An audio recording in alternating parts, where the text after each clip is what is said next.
지난 시간에는 1장 18절부터 32절까지 공부를 해나가는 과정에서 18, 19, 20 세 계절에서 좀 공부를 해봤죠.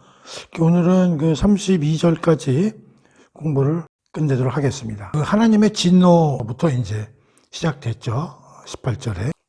이 하나님의 진노의 교리, 하나님의 진노를 좀 뒤엎으면 인간의 타락이죠. 이게 거의 신구약 성경 전체를 제가 볼 때 한 95% 이상 점유하고 있다고 봐야 돼요. 이 두꺼운 성경책을 딱 읽어보면 인간의 타락상을 전부 써놓은 게 거의 95%라고 해요. 그래서 제가 이거를 뽑았는데 무슨 신약 로마서만 봐도요, 사도 바울이 한 10개 정도 진노라는 단어가 나오더라고. 한번 찾아볼게요. 1장 18절에 보면은 하나님의 진노라는 얘기가 이제 나오죠. 그래서 이제 지난 시간에 우리가 좀 공부를 했고, 2장 5절에 보면 로마서 진노라는 단어가 나오고, 2장 8절 봐도 오직 당을 지어 진리를 따르지 아니하고 불의를 따르는 자에게는 진노와 하나님의 진노예요.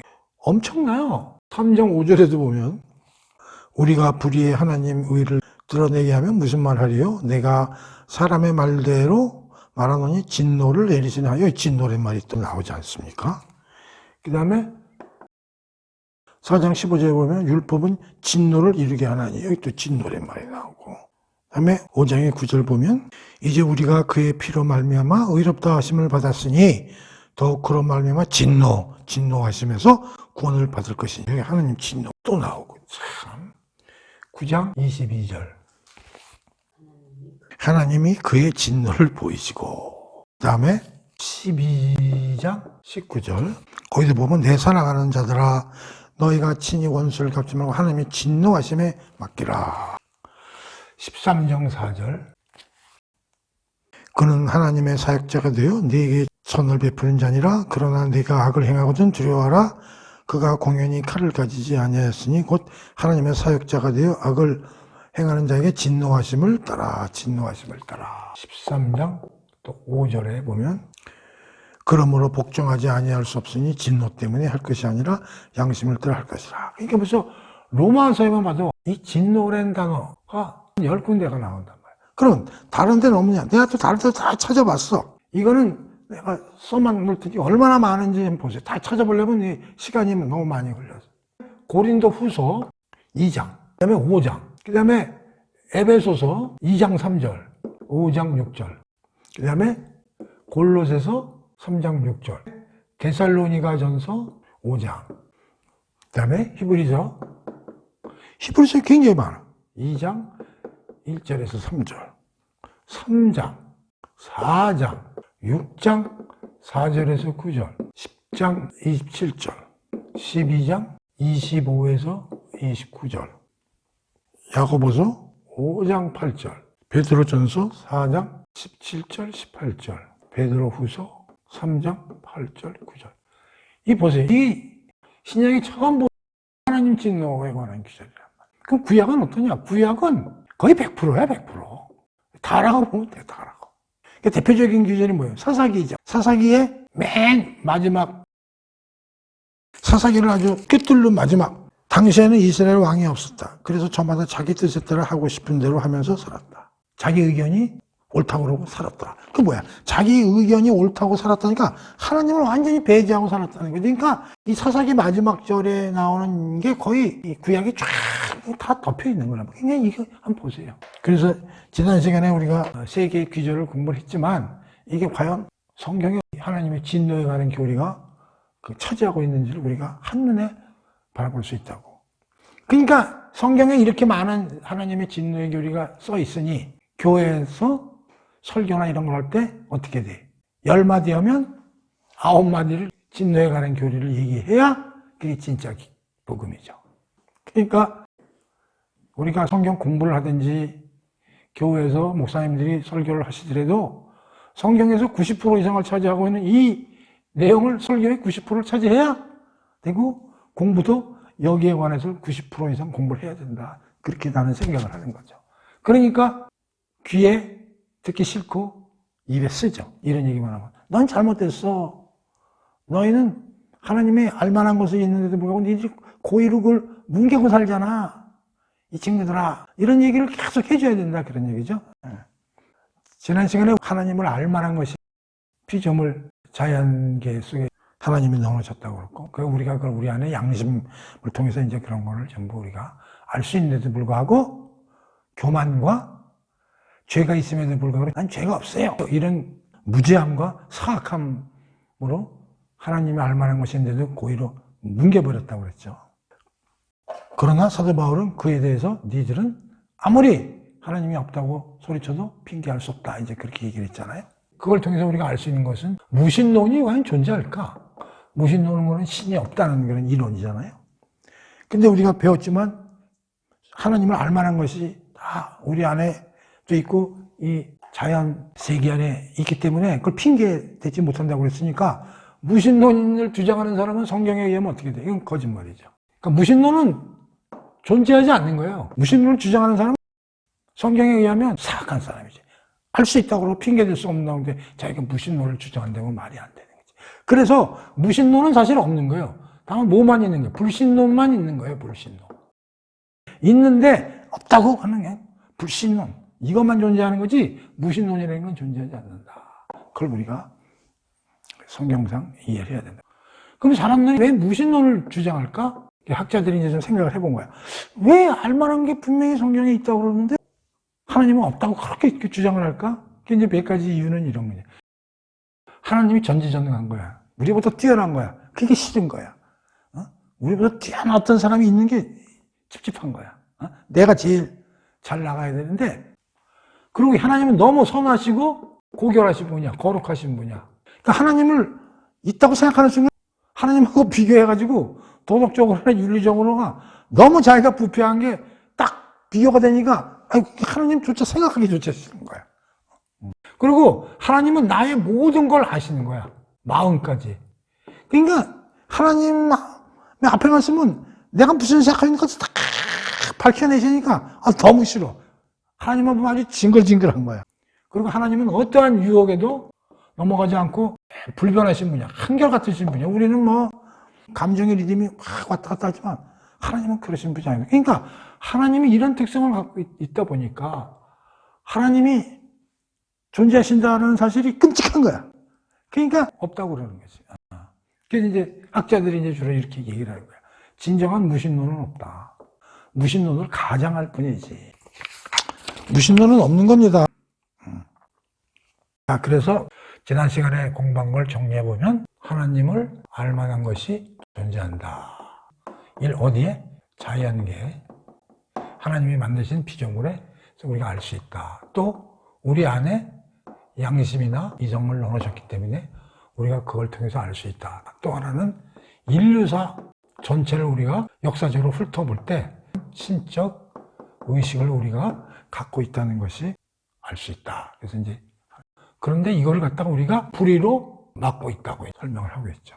그래서 이 불의는 첫째는 우리가 피조물이다. 두 번째는 우리가 죄인이다 하는 것을 거부하고 이런 걸 핑계로 피조물임에도 불구하고 우리는 하나님과 같아질 수 있다. 모든 선악의 기준을 우리가 판단할 수 있다. 있다고 생각을 가지고 있다고 했어요. 그리고 우리가 죄인임에도 불구하고 나는 죄가 없다. 죄에 대해서 죄를 우습게 하고 죄를 무시하고 죄에 대해서 무지하고 그런 게 이제 불이라고 그랬어요. 그래서 하나님이 없다고 핑계댈 수 없다.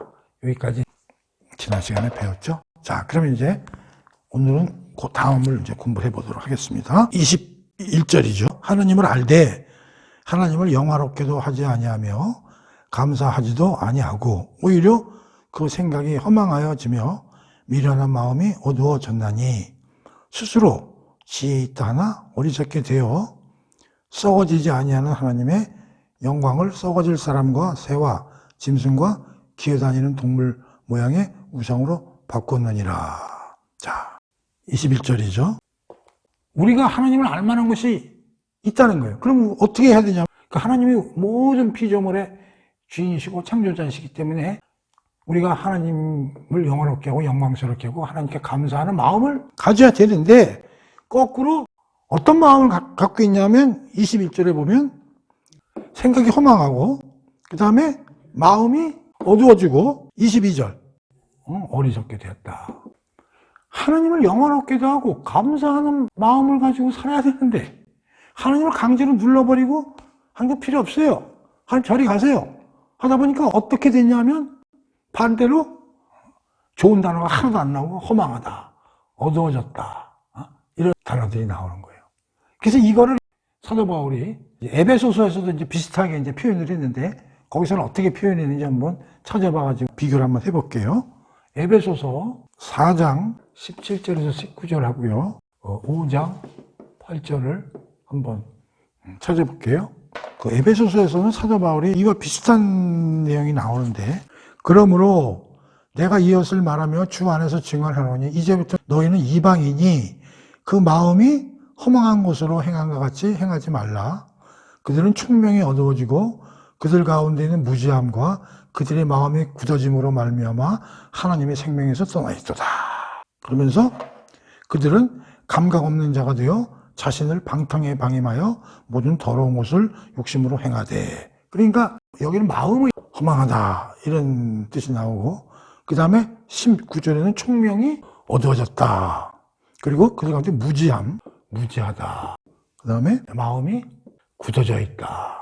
하나님의 생명에서 떠나 있도다. 그 다음에 19절 보면 감각이 없는 자가 되었다. 그 다음에 자신을 방탕하게 되었다. 더러운 욕심에 빠져있다. 5장 8절 보면은 너희가 전에는 어둠이더니 어둠 속을 헤매는 자다. 이렇게 이제 에베소서에서는 이제 표현이 되잖아요. 물론 에베소서도 사도 바울이 쓴 거고 로마서도 사도 바울이 쓴 거니까. 에베소서는 조금 더 자세히 나오잖아요.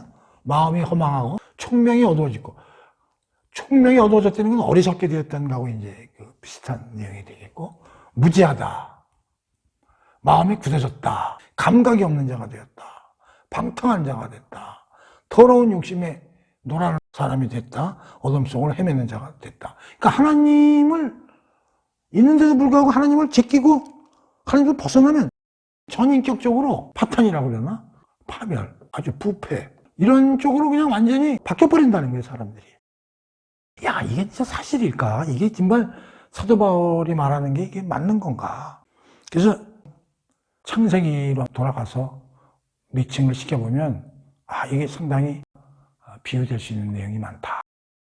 창세기 1장 2절에 보면 특이한 단어 3개가 나와 있다고 그랬죠. 우리 창세기 공부할 때 배웠어요. 뭐냐면 혼돈, 공허, 흑암.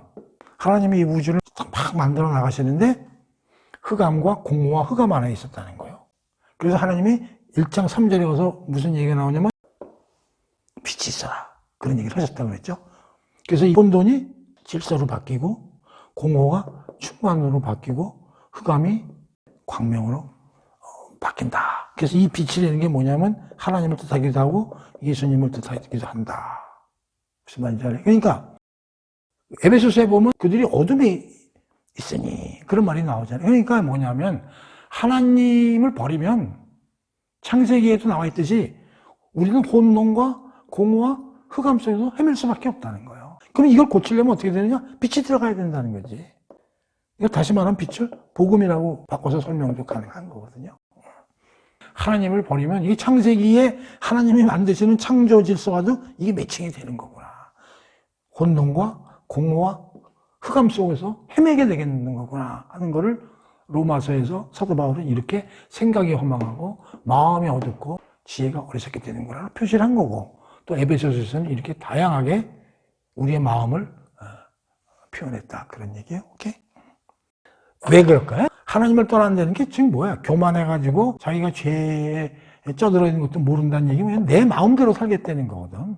특히 죄 이런 거 없어. 죄가 그렇게 무시하고 죄는 그렇게 두려운 게 아니야. 별거 아니야. 이런 생각을 가지고 사는 거잖아요. 내 생각 가지고 사니까 이 세상에서 어떻게 살아야 돼? 남한테 이겨야 되고 남의 거 더 뺏어야 되고 남보다 더 빨리 달려야 되고 자기 위주로 생각해야 되거든. 그 죄 같은 거 신경 안 쓰고 그다음에 전부 생각하고 마음 쓰는 게 점점 쟤걸 어떻게 뺐을까? 쟤보다 내가 어떻게 좀 이길 수 있을까? 그걸 똘똘 뭉쳐 있으니까 이렇게 될 수밖에 없는 거란 말이에요. 그렇게. 그래서 우리가 불의해서 하나님을 저버리면 영화롭게도 않고 감사하지도 않게 되면서 오히려 이렇게 생각이 허망해지고 마음이 어두워지고 지혜에 있다는 어리석게 된다. 그런 얘기예요. 오케이. 여기까지. 21절, 22절을 정리를 해보겠습니다. 우리가 이제 마음속에 하나님을 알되 불의함을 갖는 거죠. 이게 우리가 이제 교만이죠. 그 다음에 죄를 무시하는 거죠. 그렇게 됨으로써 우리가 바깥으로 불경건과 불의를 행하게 되는 것이죠. 그래서 우리가 원래는 하나님께 영광과 감사를 드리고 살아야 되는데 이걸 잊어먹으니까 생각이 허망해지고 마음이 더러워지고 어리석게 된다는 거죠. 그렇기 때문에 어떤 결과를 초래하느냐? 23절에 보면 썩어지지 아니하는 하나님의 영광을 썩어질 사람과 새와 짐승과 기어다니는 동물의 모양 우상으로 바꿨느니라. 그러니까 여기서 하나님의 영광을 뭘로 바꿨대? 썩어질 우상으로 바꿨다는 거죠. 그리고 25절에 가서 보면은 하나님의 진리를 거짓 것으로 바꾸어 피조물을 조물주보다 더 경배하고 섬김이라 주는 것 영원히 찬송하실 이로다. 아멘. 그러니까 23절과 25절에서는 뭐냐면 하나님의 영광을 우상으로 바꿔가지고 결국 우리가 우상 숭배를 하게 됐다 그런 얘기예요. 24절 보면 그러므로 하나님께서 그들을 마음의 정욕대로 더러매 그들의 몸을 서로 욕되게 하였으니 이 성적 부패가 일어났다 그런 얘기예요. 자, 그러니까 결과론적으로는 최종적으로 어떤 문제가 생기냐면 우상 숭배하고 성적 부패로 나타났다 그런 얘기예요. 근데 우상 숭배는 어떻게 나타났냐면 영광된 하나님을 버리다 보니까 마음이 허해. 뭔가 채우고 싶어. 그래서 창조주를 숭배하는 게 아니라 피조물, 썩어질 사람, 또 새와 짐승, 또 기어다니는 동물, 또 여기는 없지만 자연물질 이런 거를 우상 숭배를 하게 되는 꼴이 돼버렸다 그런 얘기예요. 그리고 24절에 가가지고 무슨 얘기가 나오냐면 하나님께서 그들을 마음의 정욕대로 더러움에 내버려둬서 그들의 몸을 서로 욕되게 하였다. 이게 성적 부패예요. 그러니까 하나님을 버리면요 우상 숭배와 성적 부패로 연결된다는 거예요. 우상 숭배와 성적 부패는 서로 상호 연결이 되는 거예요. 떨어져서 우상 숭배 따로 성적 부패 따로 되는 게 아니라 이 당시 2000년 전에 팔레스타인, 이스라엘을 중심으로 여러 나라들이 존재했는데 근동 문화를 살펴보면 전부 성적 부패가 이루말았어요. 나름대로 지들이 신성하다는 성전을 하나 만들어 놓고 그 안에서 엄청난 성적 부패 행위가 만연되어 있었다는 걸 이제 우리 역사적인 자료로든지 알 수가 있는데 우상 숭배하다 보면 반드시 성적으로 부패하게 된다. 예를 들면 이런 거죠. 이제 태양신 같은 거를 사람들이 이 태양이 대단하거든. 그러니까 신중에 여기서 보면은 짐승이나 썩어질 사람들을 우상 숭배하기도 하지만 이 자연물, 특히 이 태양 숭배 대단하거든요. 그래서 비도 내리고 해도 비추고 또 땅에서는 모든 곡식들이 생산되는 근데 이게 땅 혼자만으로 되는 게 아니라 하늘에서 빛도 비추고 그 비도 내리고 이제 이래야 되는 거다. 그러니까 이제 옛날 사람들이 어떤 생각을 했냐면 하늘과 땅이 잘 조화가 맞아야 풍성한 곡식도 생산이 잘 되니까 땅의 신, 태양신을 이제 잘 받들어야 되는 거지. 근데 태양과 땅이 잘 조화가 이루어져야 뭔가 농사도 잘 되고 풍족하게 되는 거지. 그러니까 이 태양신과 땅의 신이 잘 화합을 할 수 있도록 성전을 지어놓고 이 안에서 성적 행위를 하는 거예요. 그래가지고 귀족들이나 퍼스트 클래스 되는 그런데 딸들을 뽑아가지고 이런 신들에게 이제 제사나 예배를 지내는 이제 날을 정해서 그런 날이 되면은 여기서 이제 신당에 소속되어 있는 여인들과 이제 성적인 행위를 통해서 그들은 하늘에 있는 태양신과 땅에 있는 지신 간의 화합을 이룬다는 이러한 의미를 가지고 어마어마한 성적 행위들이 만연되어 있던 게 그 당시 근동지방의 엄청난 문화들이란 말이에요. 그러니까 인간이 하나님을 등에 지면 이러한 일들이 이제 벌어지는 거지. 그러니까 우상숭배와 성적 부패가 연계돼가지고 만연이 되는 이런 결과를 초래하게 된다. 그렇게 이제 여기 기록이 이제 되어 있는 거예요. 오늘날에도 이단이나 다른 이상한 종교들, 무속 종교들 같은 속을 들여다보면은 이러한 그 성적인 부패들이 만연하고 있다는 걸 그동안에 우리도 이런 사건들을 많이 이제 접해보지 않습니까? 왜 그러느냐? 호에서 그래. 아까 나왔잖아. 여기서. 마음이 공허하고, 생각이 어두워지고, 어리석게 돼가지고, 혼돈과 공허와 흑암 속에서 살다 보니까 이러한 짓거리들이 이제 벌어지는 거예요. 근데 이제 여기서 재미난 게 뭐냐면 24절인데 이런 얘기가 나와. 하나님께서 그들을 마음의 정욕대로 더러움에 내버려 두사. 이런 어기가 하나 나오고, 두 번째는 26절을 한번 보면 이 때문에 하나님께서 그들을 부끄러운 욕심에 내버려 두사. 이런 낱말이 나오고요. 28절을 한번 보겠습니다. 상실한 마음대로 내버려 두사. 이런 말이 나와. 자, 24절에는 뭐라고요? 마음의 정욕대로. 여기는 더러운 욕심. 여기는 상실한 마음대로 하나님이 내버려 두사. 내버려 두사라는 건 하나님이 쓱 등을 돌렸다는 거야. 마음대로 해봐라. 이런 거야. 하나님이 버려놓다 이런 얘기야. 자, 그럼 요 24, 26, 28절에 요 세 가지 그 낱말을 머리에 두고 우리 쭉 한번 읽어볼게요. 24절. 하나님께서 그들을 1. 마음의 정욕대로 더러움에 내버려 두사. 그렇게 했더니 어떤 일이 벌어졌냐면 그들의 몸을 서로 욕되게 하게 하였으니. 이제 그렇게 됐다는 거죠. 자, 25절. 이 때문에 하나님께서 그들을 또 부끄러운 욕심에 내버려 두셨으니. 그 어떻게 됐다는 거예요? 그들의 여자들도 순리대로 쓸 것을 바꾸어 영리로 쓰며 그와 같이 남자들도 순리대로 여자 쓰기를 버리고 서로 향하여 음욕이 불일 듯하며 남자가 남자와 더불어 부끄러운 일을 행하여 그들의 그릇 때문에 상당한 보응을 그들 자신이 받았느니라.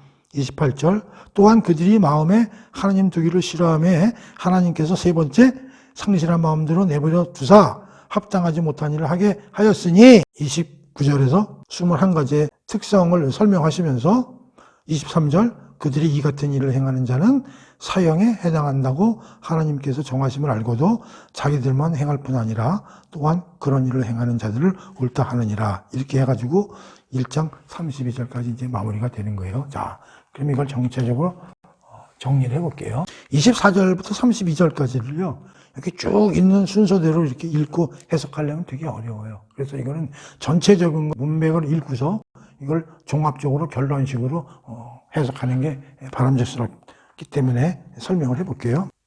아까도 얘기했지만 하나님을 버리면 등을 돌리면 우상숭배와 성적 타락이라는 이제 결과를 갖고 온다고 그랬어요. 그러면서 24절, 26절, 28절에서 하나님이 내버려 두사 이런 표현이 나오는 거예요. 하나님이 내버려 두니까 어떤 일들이 벌어지냐면 24절에서는 뭐야? 서로 몸을 욕되게 한다. 서로 몸을 욕되게 한다는 것은 뭐냐면 남녀가 창세기에서 하나님이 정해주신 배우자끼리만 성적으로 서로 사랑을 주고받고 해야 되는데 그걸 넘어서서 다른 남자, 다른 여자와 성행위를 하게 된다는 거예요. 다시 말하면 여기서 몸을 서로 욕되게 한다는 건 이건 성적 문란이죠. 해서는 안 될 당사자들과 성적 행위를 한다는 거예요. 오케이? 자, 두 번째 26절 보세요. 부끄러운 욕심에 따라 그들을 내버렸더니 어떤 일이 벌어지냐면 보세요.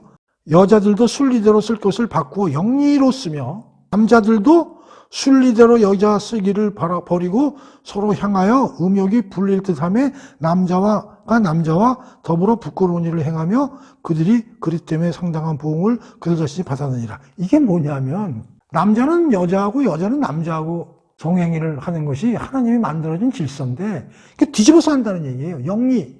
지금 말로 하면 레즈비언과 호모가 일상화되어 있다 이런 얘기예요. 다시 말로 하면은 영리 현상이 일어난다는 거예요. 뒤집혔다는 거지. 질서를 뒤집어서 하는 거야. 그런 얘기를 하는 거고. 세 번째는 28절 보세요. 그래서 상실한 마음대로 내버려 뒀더니 어떤 일이 벌어졌냐면 29절부터 31절까지 불의한 자여, 추악하고 탐욕, 악의가 가득한 자여, 시기, 살인, 분쟁, 사기, 악독이 가득한 자여, 수군수군하는 자여, 비방하는 자요, 쭉 해가지고 우매한 자요, 배약하는 자요, 무정한 자요, 무자비한 자니라. 이걸 쉬어보니까 21가지가 나오는데 21가지 특성적인 사람들이 나오는데 그들이 어떤 일을 했나 한번 보세요. 32절 이 같은 일을 행하는 자는 사형에 해당한다고 하나님께서 정하심을 알고도, 사형이란 말이죠. 그건 뭐냐면 하나님을 모르더라도 야 이건 이렇게 살아서는 안 되지, 이건 하나님한테 심판받을 만한 일이지 라는 걸 안다는 거예요. 양심상 알고도 자기들만 행할 뿐 아니라 그런 일을 행하는 자들을 옳다 하느니라. 이게 무슨 말이야? 자기들이 이렇게 성적 부패적인 일만 하는 게 아니라 남들도 하게 하고 그들을 칭찬한다, 이런 얘기예요. 이걸 숨어서 해도 부끄러운 일이잖아요. 근데 그거를 남들한테도 너도 해봐, 너도 해봐, 이거 좋은 일이야. 그리고 그들이 그렇게 하는 걸 박수치고 잘하고 있다라고 하고 앉아있다는 거예요. 이제 학자들이 이걸 가지고 뭐 여러 가지 이제 해석들을 많이 하고 있는데, 한 학자가 가장 리얼하게 설명을 잘했기 때문에 제가 그걸 이제 소개를 해볼게요. 하나님이 인간을 그대로 내버려 두면 성적 부패에서 끝나는 게 아니라 이게 뒤집혀. 영리 역행으로. 성적으로 말하면 남자, 여자, 여자, 남자. 해서는 안 될 사람들하고 하는 부패인데, 그럼 더 넘어가서 남자는 남자, 여자는 여자하고 하는 영리와 역행 현상이 벌어진다는 거예요. 근데 더 가가지고는 어떻게 되냐면, 그걸 자기들만 하는 게 아니라 이거를 홍보하고 그런 행위를, 그것을 많은 사람들을 일로 유도하고 그거를 잘했다고 칭찬한다는 거예요. 그래서 이 신학자는 뭐라고 하냐면 인간의 퇴행작용이 계속 진행된다는 거예요. 이게 말하면 죄의 오염이야. 죄는 그 죄로 끝나는 게 아니라 점점 죄는 확대되고 발전된다는 거예요. 이걸 죄의 오염 현상이라고 그러죠. 이 사람이 이렇게 생각하는 거야. 여기가 하나님이 계시고 여기가 우리가 있어. 여기가 이제 동물이죠. 우리를 이 중간에 만들어 놓으셨단 말이에요, 하나님이. 그래서 우리가 하나님을 영광되게 하고 감사하는 건 뭐냐면 이걸 이렇게 쳐다보면서, 하나님을 항상 쳐다보면서 영광되고 감사하고 살아야 되는데, 이거를 막아버리니까 우리가 하늘을 쳐다보고 살아야 되는 게 아니라 땅을 쳐다보게 된다는 거예요. 그래서 쭉쭉쭉쭉쭉 짐승 쪽으로 내려간다는 거예요. 그래서 어디까지 내려가냐면 짐승보다도 더 아래로 내려간다는 거예요. 쭉 내려간다. 어느 정도까지 내려가는지 알 수 없다는 거예요. 이게 퇴행작용이라는 게 어디로? 아래로. 그래서 그 사람이 이걸 또 어떻게 설명하냐면 부패에서 도착으로, 도착에서 창난으로. 이 도착이라는 건 뒤집힌단 말이에요. 창난은, 우리가 창난이라는 단어를 어디에다 쓰냐면 정신창난 이런 단어를 쓰거든요. 이 정신창난, 미쳤다는 거죠. 정신이 뒤집혀되는 게 미쳤다는 거예요. 이렇게 내려간다는 거예요. 이걸 해석하는 신학자가 이렇게 얘기하는 거예요. 인간은 내버려 두면 퇴행적으로 계속 짐승보다 더 밑으로 내려간다는 거예요. 그래서 내가 이걸 가만히 이렇게 생각을 해봤어. 여기 차선이 이렇게 있으면, 1차선이라고 쳐봐. 부패는 뭐냐면 여기서 일로 쭉 가야 되는데 이게 탈선하는 거야. 이게 1번이야. 2번은 뭐냐면 얘가 가다가 이렇게 역행을 하는 거야. 이게 2번이야. 탈선해서 역주행이야, 이건. 그런데 그 다음에는 어떻게 되냐면 일로 잘 가고 있는 애들을 여보셔, 일로 와. 거기 길 아니야. 이쪽으로 와야지. 그래서 모든 사람들을 역주행하도록 홍보하고 이렇게 설명을 하는 거예요. 그러니까 야, 이거 무서운 얘기거든요. 그러면서 어떤 특성을 갖냐면 여기 21가지 읽어볼게요.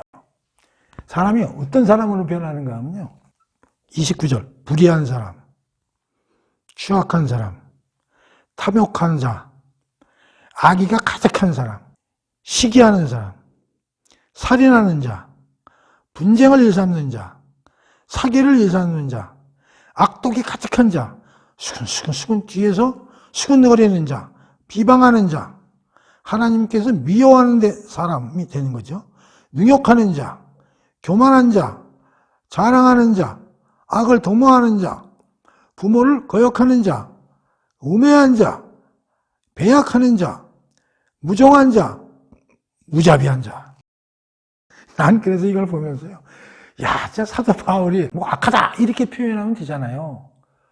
근데 그 종류를 21가지를 세밀하게 분류를 한다는 걸 보고 내가, 야, 이 사람 무슨 정신의학과 그 전문의도 아닌데 어떻게 사람을 이렇게 21가지로 속성을 끄집어내는지, 난 이거 보면서, 야, 난 여기서 한 서너 가지 정도밖에 못 잡아내겠는데, 야, 진짜 대단하지 않습니까? 그래서 제가 지난 시간에도 얘기했지만 이 1장 18절에서 32절까지 짧은 내용이지만 이 내용이 어떤 사회학자, 심리학자, 어떤 정신분석학자보다도 이 분석이 탁월하다고 내가 느낀 거예요. 그걸 뭐 복잡하게 박사학위 논문을 쓴 게 아니라 딱 21가지로 인간을, 속성을 표현해버렸잖아요. 이렇게 얘기한 신학자처럼 처음에는 부패하지만 이 도착 단계까지 가고 완전히 정신 착란 증세까지 와가지고 도대체 이 아래로 퇴행작용이 일어나는데 어디까지 밑으로 내려가는지 가늠하기 어렵다라고 해석을 한 겁니다. 자, 그래서 지금 32절까지 내용을 살펴본 거예요. 지우고 또 다시 정리를 해볼게요. 오늘 배우는 내용 중에서 가장 중요한 게 뭐냐면 하나님이 내버려 두십니다. 이게 3번에 걸쳐서 반복돼서 나오죠. 도대체 하나님이 진노가 어떤 식으로 하나님이 진노하실까? 그게 대해서 이제 좀 관심도 이제 우리가 한번 가져보자. 우리가 보통 진노하면 어떤 일이 벌어진다고 상상을 해요? 하나님이 진노하시면 어떤 행위를 하실까요? 하나님 마음에 안 들어, 우리가. 그럼 어떻게 하나님이 얘네들을 다루실 거라고 생각해요? 성경에 보면요, 그냥 내버려 두는 거예요. 하나님 손을 쓸 필요가 없어요. 그냥 내버려 두면은 지가 스스로 알아가지고 팽차치로 떨어져 나가는 거예요. 뭐 때문에? 죄악성 때문이죠. 교만성 때문이죠. 그러니까 하나님이 일하시는 것 중에 가장 무서운 게 내버려 두는 거예요. 부모가 자식을 키울 때 말을 안 들어. 이런 얘기해도 안 듣고 저런 얘기해도 안 듣고 때려도 말을 안 듣고. 때린다는 건 뭐냐면 부모가 회개하고 돌이키고 잘 되라고 때리는 거잖아. 그러다가 지치면 부모들이 어떻게 해? 안 돼. 나가서 돼지든지 말든지 네 맘대로 해라. 그럼 아예 자식으로 취급도 안 하고 딱 돌아서 버리는 거거든. 바로 그거야, 이게. 그러니까 하나님의 진노가 가장 강할 때가 뭐냐면 내버려 두는 거야. 그러면 지풀에서 박살 나는 거야. 교만성과 죄악성 때문에 21가지 형태로 바뀌어가지고 상식과 모든 걸 뒤엎어가지고 역주행을 하고 그걸 또 박수를 치고 다른 사람들도 그리 가도록 유도까지 하면서 정신 착란 증세를 벌려가지고 결국은 못 가요. 사망이죠. 이걸 얘기하는 거예요. 무서운 얘기입니다. 그럼 여기서 성적 부패를 썼는데 이게 뭐냐면 전 이렇게 생각하는 게 성적 부패는 우상숭배와 연결해서 썼지만 여기 성적 부패는 하나의 예시라는 거지. 우리가 타락하기 제일 쉬운 게 성적 타락이라는 거죠. 기본적인 인간이 가지고 있는 기초적인 본능이지만 그 중에서도 가장 맨 아래층에 있는 게 성적인 거거든. 모든 분야에서 탈선과 역주행이 되는 건 상식을 어기는 질서의 역질서라는 거지. 하나님이 만든 질서를 반하는 거지. 그런 일들이 모든 분야에서 일어난다는 거예요. 성적인 분야 말고 종교계, 문화계, 정치계, 산업계, 모든 분야에서 이런 일이 벌어지는 거예요. 제가 살다 보니까 어떤 문제가 있냐면 옛날에도 탈선하는 사람들은 많이 있었어. 사람이 탈선 안 하고 살 수 있나요? 근데 최근에는 이 도착이 너무 심해. 역주행. 옛날에는 이거 옳은 건 옳은 거고 좀 틀린 건 틀린 거였는데 이제는 옳은 걸 틀리다 그러고 틀린 걸 옳다고 그러는 게 너무 많아. 그러니까 상식이 뒤집힌다고. 현대로 오면서 상식이 뒤집혀. 이게 도착이지 뭐야. 이걸 또 끼리끼리 또 그 무슨 동호회나 끼리끼리 이너서클 이런 걸 만들어가지고 요새 무슨 SNS가 이제 발달하다 보니까 자기들끼리 뭉쳐가지고 뒤집는 것까지는 좋은데 여기에 또 사람들을 모집해가지고 이거 패거리로 만들어가지고 이 정신착란이지 뭐야. 요새 이런 일이 비일비재하고 일어나는 보지 않아요? 특히 정치권에서 난리 아니야. 정치 유튜브들 보면 완전 이쪽 저쪽 판을 갈라가지고 난리가 없어 그냥. 야, 내가 이걸 보면서 점점 날이 갈수록 도착과 착란 증상이 심해지는구나. 이런 걸 이제 우리가 느끼게 되는 것이죠. 우리 인간이 이렇다는 얘기예요. 그래서 결론은 어디로 가요? 사망으로 간다는 거죠. 그 사망으로 가는 게 맞아? 하나님을 떠나고 하나님이 내버려두면 그냥 이런 상태를 거쳐서 결국은 사망으로 가나? 그래서 내가 몇 개 찾아와 봤어. 성경에서 이런 게 어디서 찾아볼 수 있는가? 창세기 2장 17절 찾아볼게요. 그러나 선과 악을 알게 하는 나무 열매만을 먹지 말아라. 그 열매를 먹는 날에는 네가 반드시 죽을 것이다. 대단히 중요한 계절입니다. 하나님이 에덴 동산에서 아담과 하와하고 약속을 하셨죠. 생명나무를 먹어도 좋으나 선악과는 손대지 말라. 그러면서 그거 네가 손을 대고 먹는 날에는 정령 죽으리라. 사망이죠. 내 말 안 들으면 죽어. 그 얘기잖아요. 창세기 4장 8절 보겠습니다. 하루는 가인이 동생 아벨에게 말했다. 아벨아, 우리 함께 들판으로 나가자. 두 사람이 함께 들판에 있게 되자 가인이 아벨을 달려들어 그를 쳐 죽였다. 형제 살인 사건이죠. 살인 사건이니까 이게 사망하고 연결되죠. 이게 뭐예요? 에덴 동산에서 하나님으로부터 쫓겨난 이후에 첫 번째 일어난 사건이 사망 사건이죠. 에덴 동산에서 하나님이 경고 주셨죠. 내 말 안 들으면 죽는다. 쫓겨나갔죠. 첫 번째 일어난 사건이 사망 사건이죠. 로마서 5장 12절 보겠습니다. 그러므로 한 사람으로 말미암아 죄가 세상에 들어오고 죄로 말미암아 사망이 들어왔나니 이와 같이 모든 사람이 죄를 지었으므로 사망에 모든 사람이 이르렀다. 자, 죄가 세상에 들어오고 죄로 말미암아 사망이 들어왔나니 5장 12절 죄의 결과는 사망이라고 로마서에서 쓰고 있죠. 21절 보겠습니다. 5장 이는 죄가 사망 안에서 왕노릇한 것과 같이 은혜도 또한 의로 말미암아 왕노릇하여 우리 주 예수 그리스도 말미암아 영생에 이르게 하려 함이라. 죄가 사망 안에서 왕노릇. 자, 죄가 사망이라고 나와 있죠. 6장 23절 로마서 죄의 삭은 사망이요. 죄의 삭은 사망이죠. 우리가 지금 불의로 진리를 막았다는 공부했잖아요. 그 불의의 첫 번째는 교만이라고 그랬잖아요. 피조물인 걸 잊어먹고 하나님과 같아지겠다는 교만. 두 번째는 우리가 죄인임에도 불구하고 죄에 대해서 무지하고 죄를 짓는 걸 우습게 여기고 사악하고 그래서 하나님을 강제로 고의로 하나님 알만한 걸 뭉갠 거 아니에요? 그랬을 때 결과가 뭐예요? 창세기에 보면 하나님을 등지면 사망. 그래서 등지고 나가서 첫 번째 일어난 게 형제살인사건 사망. 로마서에서 사도 바울이 뭐라고 그래? 죄의 삭은 사망이라고 설명하고 있잖아. 근데 여기서 지금 하나님을 등졌을 때 사망으로 가는 과정이 어떻게 된다고? 탈선, 역주행, 창난, 부패, 영리, 정신착란. 그 다음에 어디로 가? 사망. 결론적으로 얘기하면 하나님을 등진다, 하나님을 버린다. 이게 우리 원죄라고 그랬어요. 그럼 어디로 가 이게? 사망. 다른 말로 쓰면 파탄, 파멸, 파국. 이게 죄의 결과죠. 죄의 결과라는 건 하나님을 버린 거에 대한 결과야. 이걸 쓰고 있는 거잖아요. 1장 18절 32절까지. 무서운 얘기입니다, 이거. 근데 사람들이 이 얘기 잘 안 해. 교회에서도. 내가 왜 이 진노의 교리를 다 찾아봤잖아요. 로마서에서도 10번 나오고, 뭐 히브리서, 고린도전서, 고린도후서, 뭐 야고보서, 데살로니가 전서. 즐비하게 나오잖아, 신약성경에. 구약성경은 아예 찾아보지도 않는다고 했어요. 거의 99%, 아니 100%가 이런 얘기거든요. 구약에. 그 대표적인 주제를 사사기 마지막에 지 소견이 옳은 대로 행하리라. 그땐 왕이 하나님이잖아. 하나님이 아예 없이 사니까 지 생각이 옳은 대로 살았더라. 그게 사사기의 맨 마지막에 나오는 핵심적인 구절이잖아요. 이게 예수 그리스도 온 것보다 더 중요하잖아요. 하나님이 이 꼴을 보고 어떻게 이걸 내버려두면 이렇게 되니까 개입을 해서 하나님의 의, 예수 그리스도를 내려보낸 거 아니에요. 이렇기 때문에 이게 아니면 예수가 내려올 이유가 없지. 뭐 예수님은 뭐 하늘에 계시지 못하면 이 세상에 내려와. 이 얘기를 무지하게 해야 되거든. 설교 시간이 40분이라고 그러면 30분은 이걸 얘기를 해야 돼. 설교에서. 예수님 얘기보다도. 이 얘기를 안 하면 예수님이 절절하게 느껴지질 않아요. 예수님은 사랑이시여 복 주는 사람이에요. 기도하면 답 주는 사람이에요. 그따위 얘기만 하면은 가짜 복음이라는 거죠. 이걸 얘기를 해야 돼. 자, 여기서 중요한 게 뭐다? 하나님이 내버려 두사. 여기서 이제 오늘 공부는 끝내면 돼요. 그런데 여기서 끝을 내면 될까? 로마서에서 잠시 아쉬운 점을 물론 내가 뭐 사도 바울이 썼기 때문에 내가 뭐 로마서를 비판하거나 그런 건 아니고요. 1장 18절에서 32절을 보면서 좀 아쉽다. 지금 얘기 다 했어요. 이제 끝난 거예요, 사실은.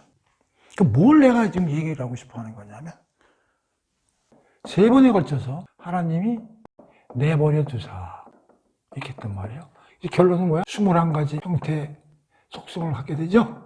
부패죠, 도착이죠, 창난이죠, 사망이죠. 그러면 하나님이 이 꼴을 보고 가만히 있으시냐고. 여러분 같으면 이거 개입을 하겠어, 안 하겠어요? 하나님이 개입하실까? 지금 이거를 듣고서 느끼는 사람, 아니 지금 세상이 꼭 이렇지만은 않잖아. 사도 바울아, 이게 뭐 21가지라고 그러는데, 야, 모든 사람이 21가지 특성을 갖고 있는 건 아니지. 괜찮은 사람도 있는데 이걸 왜 이렇게 일반화 시키려고 그래? 특수하게 이런 종류의 사람들이 있긴 있어. 그런데 이걸 모든 인간의 특성이라고 설명하면 안 되지. 그렇게 생각하는 사람이 있다고. 현재 대다수의 사람들은 아니지. 야, 동물의 세계에서만 있는 얘기지, 이런 게. 이게 우리 인간 세계에서 지금 이런 일이 지금 벌어지고 있다고 볼 수는 없는 거 아니야. 그렇게 얘기할 수 있는 거지. 그게 이제 2장 1절에서부터 공부할 내용 중에 일부예요. 2장 1절 한번 보세요. 그러므로 남을 판단하는 사람아. 남을 판단할 정도면 자기는 상당한 어떠한 그 높은 위치에 있는 거지. 도덕적으로. 그런 사람들이 이렇게 얘기하는 거야.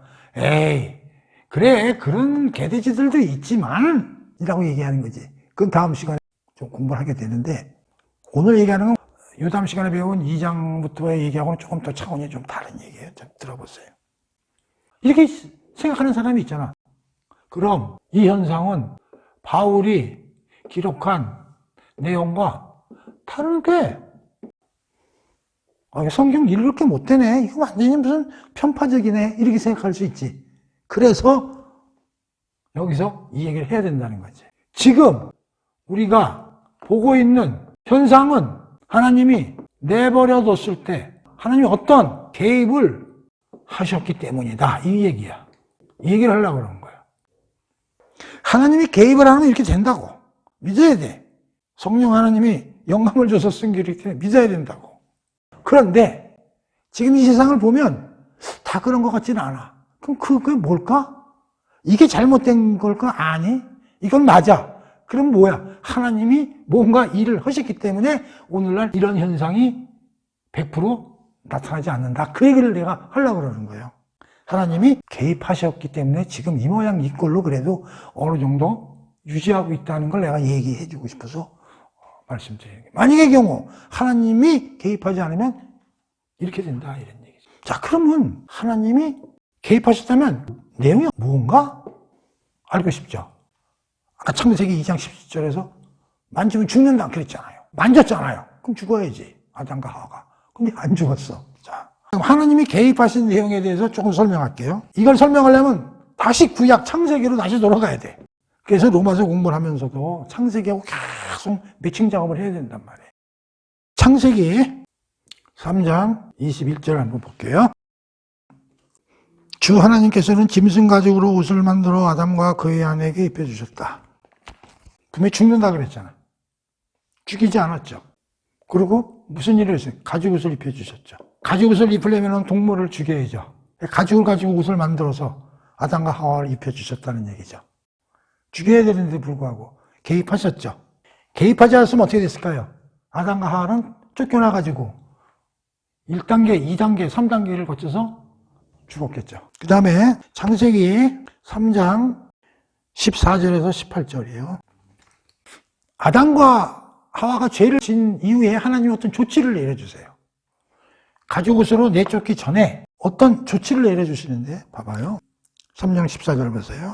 뱀에게 뭐라고 그러셨냐면 내가 이런 일을 저질렀으니 너는 어떠한 짐승들보다 저주를 받으리라. 너는 배로 기어다니고 평생토록 흙을 먹으리라.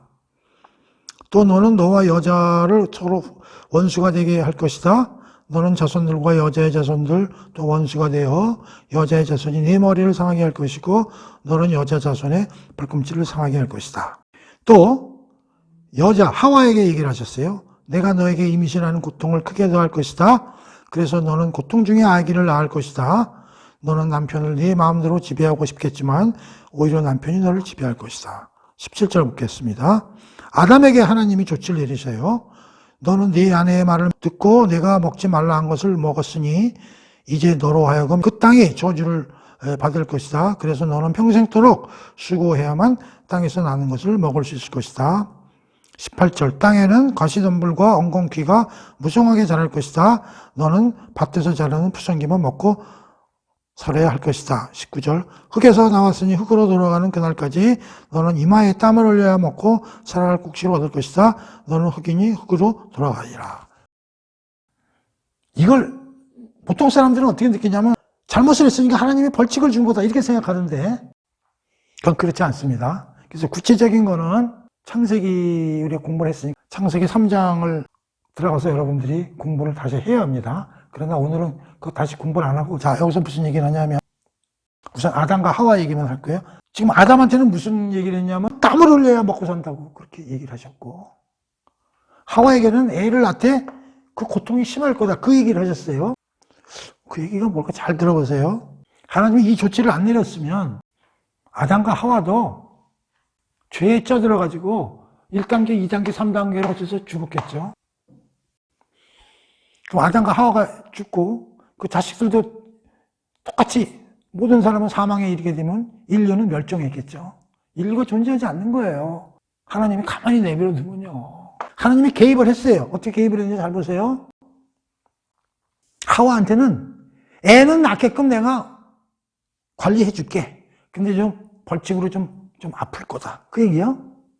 그러니까 고통이 있을 거라는 거는 벌칙이야. 그러나 애는 계속 낳고 네가 생명의 어머니로서 인류의 어머니로서의 롤을 할 것이다. 그거는 은혜죠. 아담한테도 너 먹고 사는데 힘들 거야. 힘들 거야는 벌칙이죠. 그러나 내 먹고 살게는 해줄게.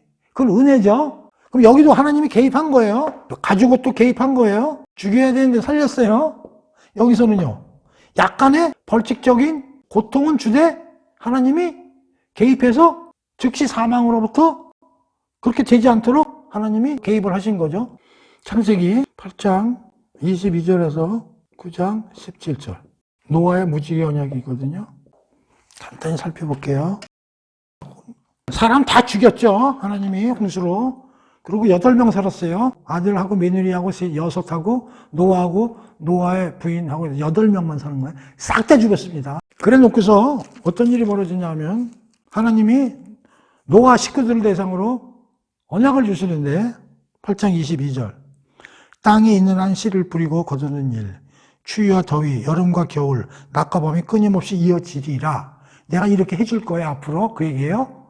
만약의 경우 하나님이 손을 안 쓰면 어떻게 되느냐 뒤집어서 추위, 더위, 봄, 여름, 가을, 겨울, 낮과 밤이 어떻게 운영되는지 장담 못하죠. 그런데 하나님이 야, 낮과 밤, 여름, 겨울 니네들이 씨 뿌리고 거둔 거 이런 거에 착착착착 자연의 법칙이 돌아가도록 내가 관리해 줄게. 그 얘기예요.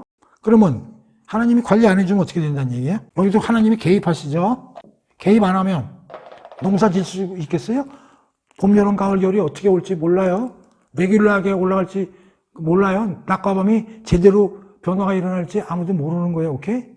자, 그러면서 쭉 2절 보세요. 9장. 땅 위에 사는 모든 짐승과 하늘을 날마다 날아다니는 새와 땅 위를 걸어다니는 모든 길짐승들과 바다에 사는 모든 물고기가 모든 너희를 두려워하고 무서워하리라. 내가 이 짐승들을 너희 손에 맡긴다. 이게 뭐야? 이제 모든 짐승들을 너를 무서워하고 네가 관리할 수 있도록 내가 개입할게. 그 얘기예요. 만약의 경우 개입 안 하면 어떻게 돼? 너 짐승들한테 맡겨주고 이 짐승들을 너의 손에 맡긴다는 건 네가 컨트롤할 수 있도록 내가 앞으로 그렇게 개입해서 해줄게. 그 얘기예요. 등등. 오케이. 자, 봅시다. 그 다음에 여기 하나 더 중요한 게 있어요. 하나님이 창조 때 아담에게 양심을 넣어 놓으셨어요. 이 양심을 넣어 놓은 것 자체가 하나님이 사망으로 즉시 이용되는 거를 좀 컨트롤하기 위해서 양심이라는 걸 집어넣어 놓으신 거예요. 자, 지금 18절에 32절까지 로마서에서 하나님이 내버려 두는 게 가장 무서운 진노라 그랬고, 그렇게 될 때는 이렇게 되고 사망이에요. 그런데 지금 보면 21가지 성격의 특성이 나타난다고 그랬는데 모든 게 그렇지는 않고 그런 사람은 일부 있는데 지금은 그런 건 아닐 것 같다. 그런 얘기죠. 왜 그러느냐? 하나님이 개입했기 때문에 그렇다. 그런 얘기요. 이걸 알아야 돼요. 하나님이 개입하셔서 어느 정도 이 우주와 이 사람들을 컨트롤하고 계시기 때문에 그나마 이 모양 이 꼴로 현재 이렇게 돌아가고 있다. 그런 얘기요. 그거를 아셔야 된다. 그런 얘기요. 요것이 좀 빠져있기 때문에 그걸 내가 추가로 설명을 하는 거고. 근데 이 내용들이 어려워서 모르겠다. 하나님은 도대체 어떻게 개입하고 있고 도대체 개입하는 방법은 뭐고 어떤 루트를 통해서 개입하시고 계시고 그거를 오늘 설명하려면 너무 길어. 그래서 이것은 여러분들이 창세기 다 우리가 공부를 해가지고 유튜브로 다 지금 저장이 돼 있으니까 창세기 가셔가지고 1장에서 3장까지 그 다음에 노아의 언약 파트 이거를 골라서 공부를 해보시면 하나님이 이런 뜻으로 개입을 하고 있고 개입은 어떤 루트를 통해서 하고 있다는 걸 여러분이 공부하실 수가 있으니까 그거를 참조를 하시기 바랍니다. 이게 복잡해서 모르겠다. 그럼 그냥 1장 32절까지 하나님이 손을 안 쓰시면 인간은 이렇게 개판으로 밑이 어딘지 모를 때까지 그냥 탄하게 퇴행작용을 해 나가겠구나. 어딜까지? 죽을 때까지. 파고, 파멸, 파탄. 인간이 이렇게 파탄되면 어떻게 돼? 자연 질서도 파탄되는 거고 하나님이 만든 모든 우주 창조 질서도 전부 역행되고 파멸되고 파탄돼 버려가지고 끝나는 거예요. 우주는 완전히. 개 무서운 얘기입니다. 그래서 우리가 하나님을 등지고 살았을 때의 무서움 그거를 1장 18절에서 32절까지를 공부를 하면서 깊이 있게 우리를 느껴야 돼요. 내 자신이 어떤 사람인가. 난 지금 선하게 살잖아요. 그건 하나님이 일을 하셔서 그렇다니까. 원래 당신은 그런 사람이 아니요. 당신은 이런 사람이야. 정신 착란자고 부패하는 자고 탈선하는 자라고. 근데 하나님이 당신들을 위해서 이런 일을 하시기 때문에 당신이 지금 선한 일을 그나마 하고 있는 게 다 하나님의 일반은의 개입으로 그렇게 됐다는 사실을 알아야 돼. 여러분들의 본성은 그게 아니요. 이렇게 되는 거지. 그래서 오늘 18절에서 32절까지 1장 공부를 해봤습니다. 그래서 다음 시간에는 이제 2장으로 들어가서 계속 3장 20절까지 인간들의 상황, 속성에 대해서 계속 연이어서 공부를 해보도록 하겠습니다. 자, 오늘 공부는 여기서 끝내도록 하겠습니다.